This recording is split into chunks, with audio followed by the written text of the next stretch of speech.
이 세상에서 가장 값진 것은 어디에 있을까요?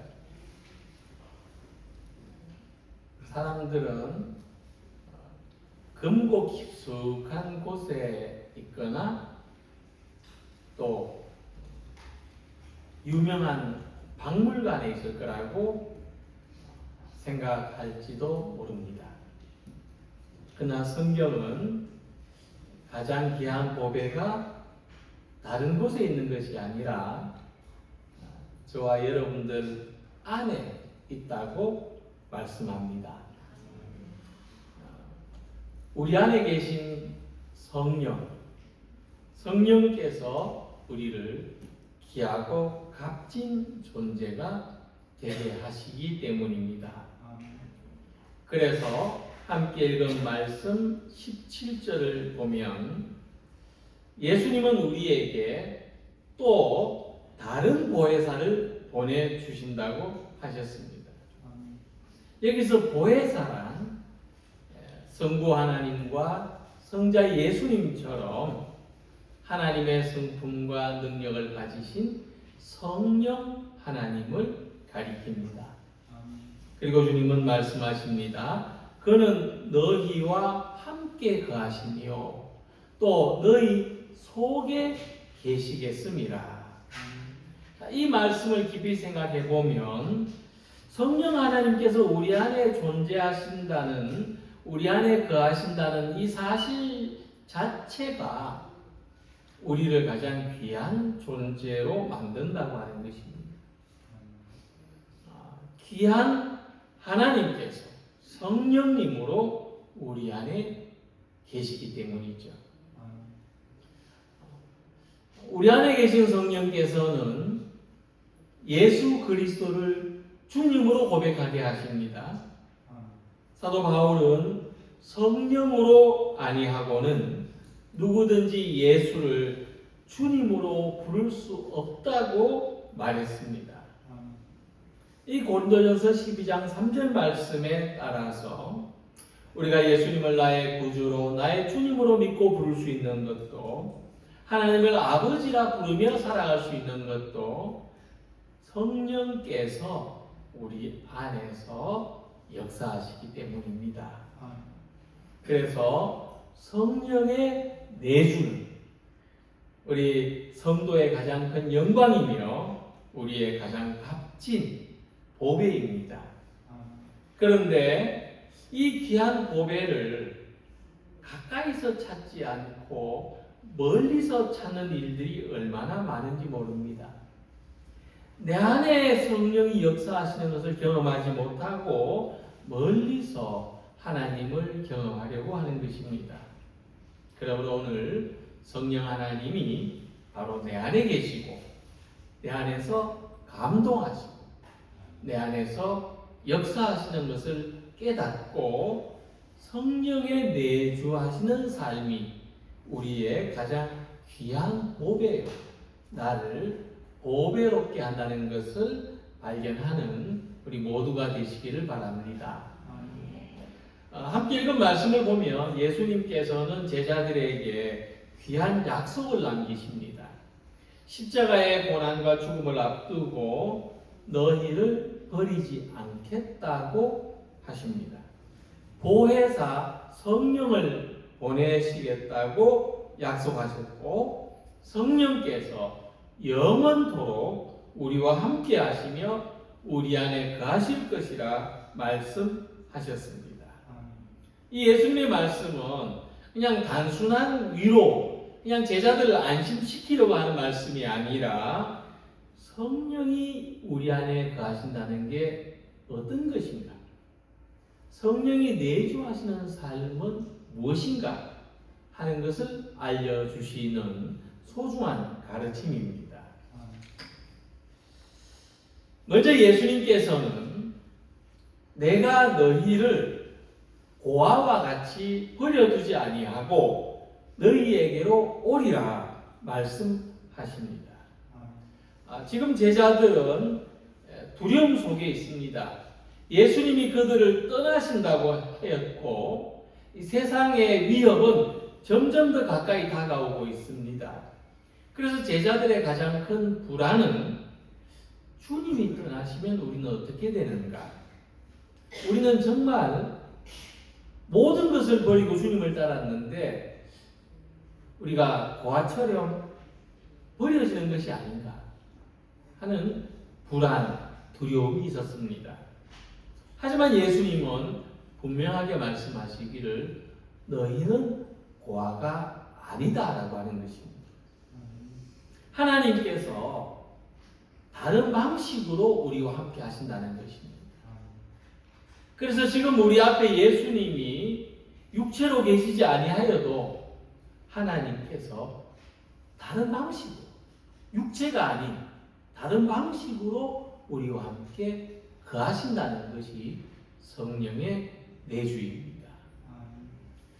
우리가 의지할 부모가 없는 사람을 고아라고 합니다. 구약의 율법을 보면 사회적인 약자 가운데 고아를 가장 우선순위에 두었습니다. 제일 먼저 등장하죠. 보호해줄 대상이 없기 때문입니다. 그런데 이 세상을 보면 영적으로 고아와 같은 삶을 사는 사람들이 많습니다. 겉으로는 괜찮아 보여도 영혼이 공허하고 마음이 비어있고 무리 속에 있으면서도 외롭고 가족이 함께 사는데도 충분히 보호받고 있다는 안정감을 느끼지 못합니다. 근데 예수님은 이런 우리를 향해서 너희는 고아가 아니다라고 말씀하십니다. 그것은 성령이 우리 안에 임하시고 우리와 함께 계시기 때문입니다. 예수님은 이 말씀에서 성령을 보혜사라고 부르셨습니다. 복음서를 보면 성령은 두나미스, 능력으로 표현된 예가 있습니다. 또 바울은 성령을 프뉴마, 영이라는 말로 자주 표현했습니다. 근데 본문에서 예수님은 성령을 보혜사, 파라클레토스라고 말씀하십니다.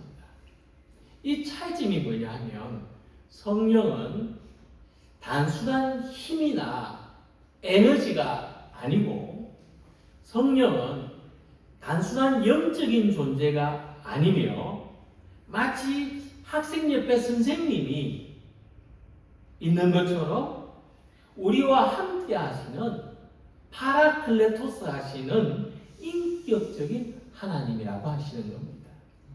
그러니까 예수님은 우리가 아버지라고 부르는 인격적인 하나님이 우리와 함께 하시고 우리 속에 거하신다는 것을 약속하신 것입니다. 그래서 보혜사이신 성령으로 말미암아 하나님은 그냥 멀리서 우리를 지켜보는 분이 아니라 우리 안에 거하시는 분인 것을 믿습니다. 하나님은 지금뿐만 아니라 영원토록 내 안에 거하십니다.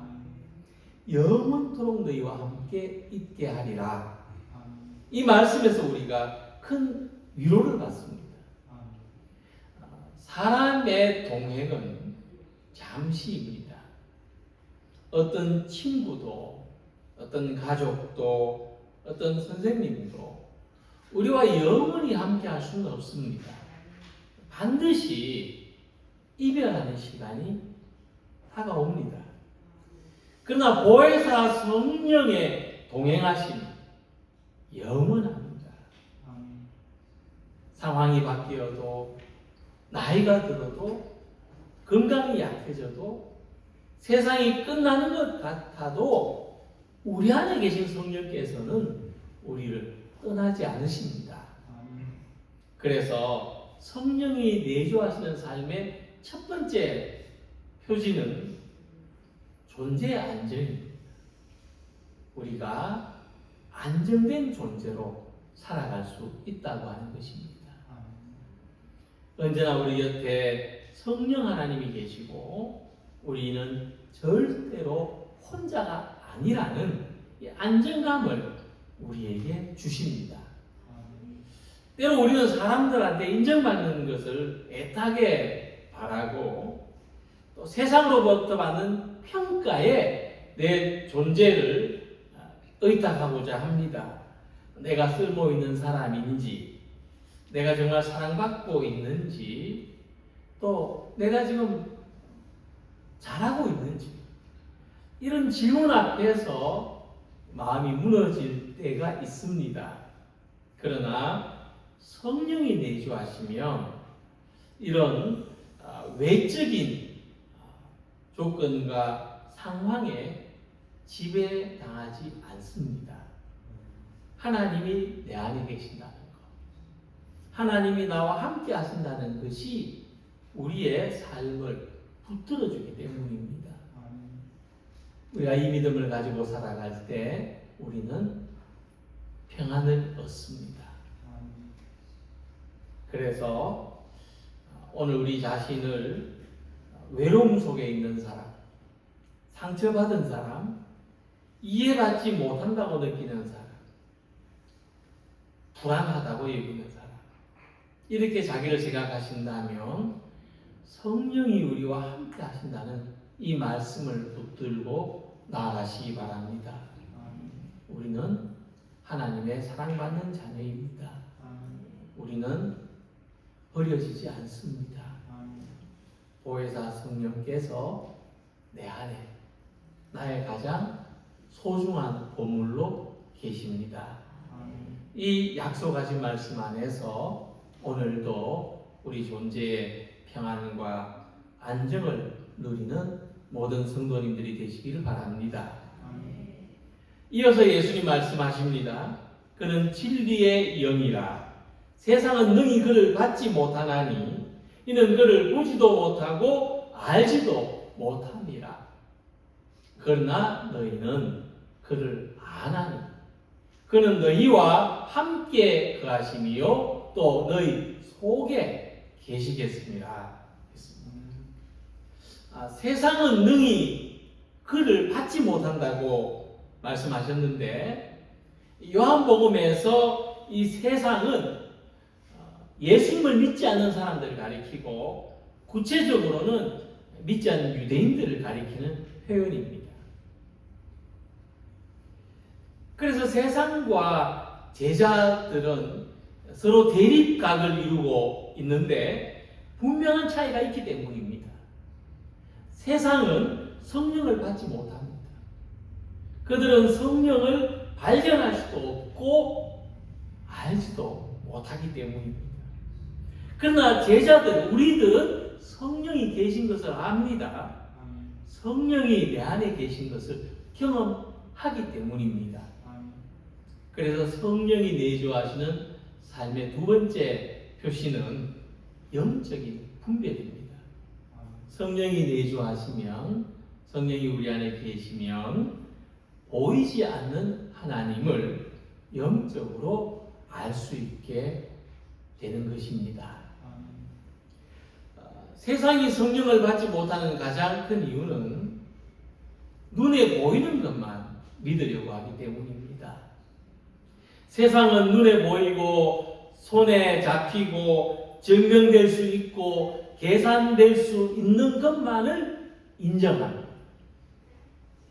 그러나 우리의 믿음은 다르죠.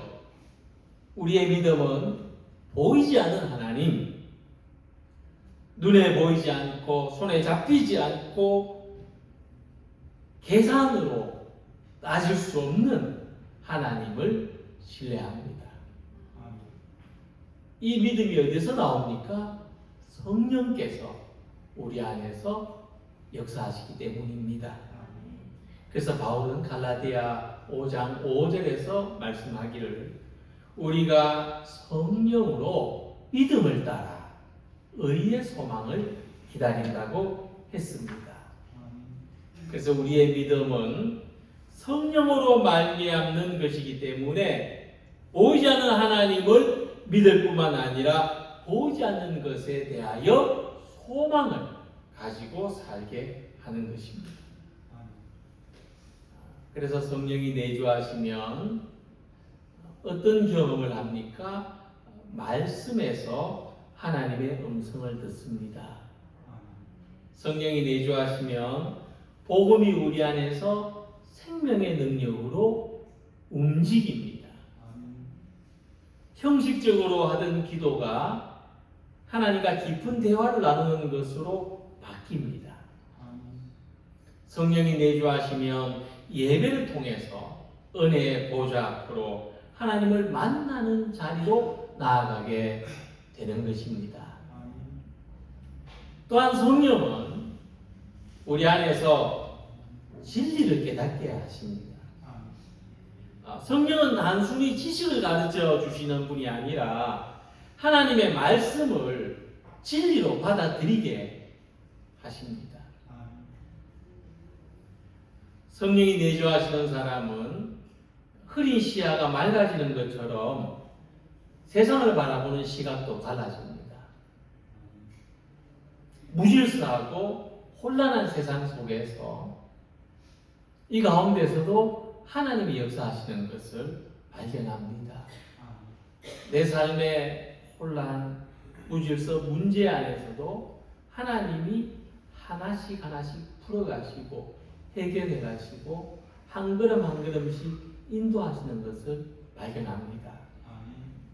같은 사건을 겪어도 하나님을 믿는 사람에게는 해석이 달라집니다. 하나님을 믿지 않는 사람은 왜 하필 이런 일이 나한테 일어날까라고 묻지만 하나님을 믿는 사람은 오늘 이 일을 통해서 하나님이 무엇을 가르치시는가를 묻게 되는 것입니다. 성령이 내주하는 사람은 일의 결과가 어떻게 되는지를 따지지 않고 하나님의 뜻이 무엇인지를 구하게 되는 것입니다. 그래서 성령은 우리를 참된 신앙으로 인도해 가는데 하나님과 친밀한 관계 속에서 살아가도록 하십니다. 가끔 우리가 내 신앙생활이 좀 땅이 메마른 것처럼 건조하게 느끼는 이유는 성령의 내주하시는 것을 의식하지 않기 때문입니다. 기도를 하지만 성령의 은혜를 구하지 않고 말씀을 읽지만 성령이 깨닫게 해주시기를 바라지 않고 예배를 드리지만 성령의 임재를 사모하지 않을 때 우리 신앙은 형식적이 되고 습관처럼 굳어져 버립니다. 어떤 분이 성령을 윤활유라고 표현했는데 참 적절한 표현이 아닌가 생각이 듭니다. 윤활유가 있으면 들러붙지 않죠. 아무리 빠르게 회전해도 순조롭게 잘 돌아가는 것처럼 성령은 우리의 믿음이 메마르고 건조해지지 않게 하십니다. 그래서 우리가 보이지 않아도 믿고 이해되지 않아도 순종하고 설명되지 않아도 하나님을 신뢰합니다. 요한복음 16장 13절 말씀에 그러나 진리의 성령이 오시면 그가 너희를 모든 진리 가운데로 인도하시니라고 말씀했습니다.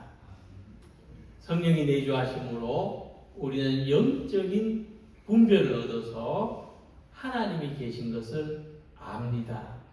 하나님이 우리를 지키시고 다스리시고 인도하신다는 것을 믿습니다. 이 믿음 안에서 살아가시기를 소망합니다.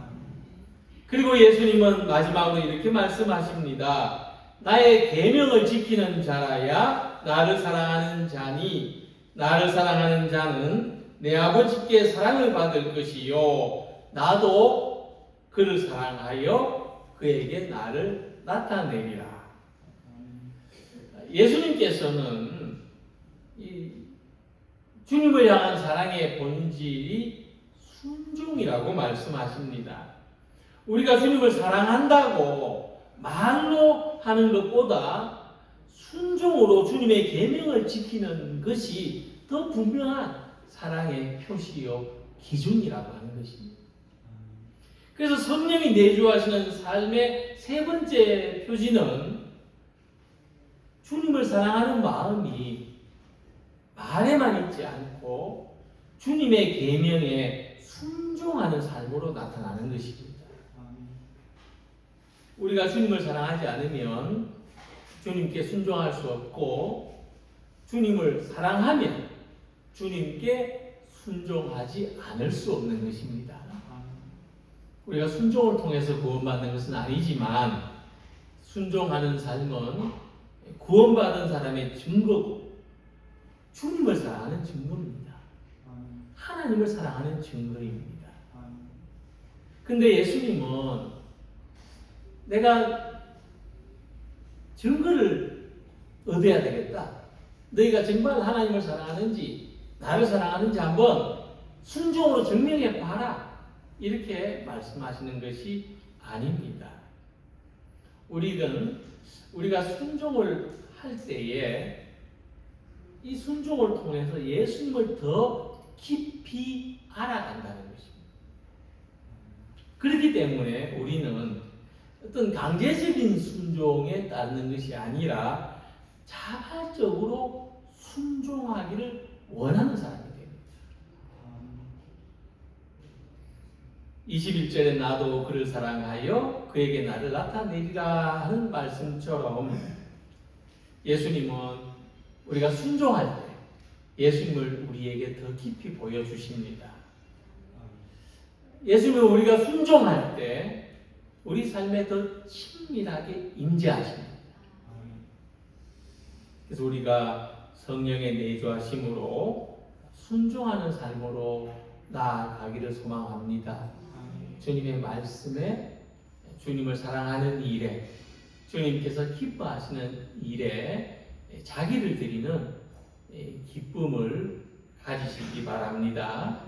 말씀의 감동에 따르는 작은 결단을 하는 것, 기도로 하나님의 뜻을 따르려고 의지를 가지는, 사랑하고 용서하기로 선택하는 것, 이런 순종을 통해서 우리가 주님의 마음을 알게 되고 주님의 모습을 보게 되기를 바랍니다. 오늘 본문은 우리에게 분명한 세 가지를 가르쳐 줍니다. 먼저 우리는 영적인 과가 아닙니다. 성령께서 우리 안에 우리와 함께 하시기 때문입니다. 다음에 우리는 보이지 않아도 하나님을 알고 하나님을 믿습니다. 성령께서 우리에게 영적인 분별을 주시고 진리로 우리를 인도하시기 때문입니다. 그리고 우리는 주님에 대한 사랑을 순종으로 정면합니다. 성령께서 우리를 거룩한 길로, 주님과 더 가까워지는 길로 인도하시기 때문입니다. 그래서 성령이 내주하시는 우리는 이제 더 이상 혼자가 아닙니다. 하나님을 모르는 사람이 아닙니다. 자기 뜻대로만 사는 사람이 아닙니다. 우리는 하나님과 함께 살고 하나님을 알아가고 하나님께 순종하는 사람입니다. 이 시간 우리의 삶이 하나님의 사랑받는 자녀로서, 하나님이 축복하시는 사람으로서, 세상에서 가장 귀한 보배를 가진 사람으로서 살아가기를 소망합니다. 이 성령의 내주하시는 삶을 믿고 살아가는 우리 모두가 되시기를 주님의 이름으로 기원합니다. 기도드리겠습니다.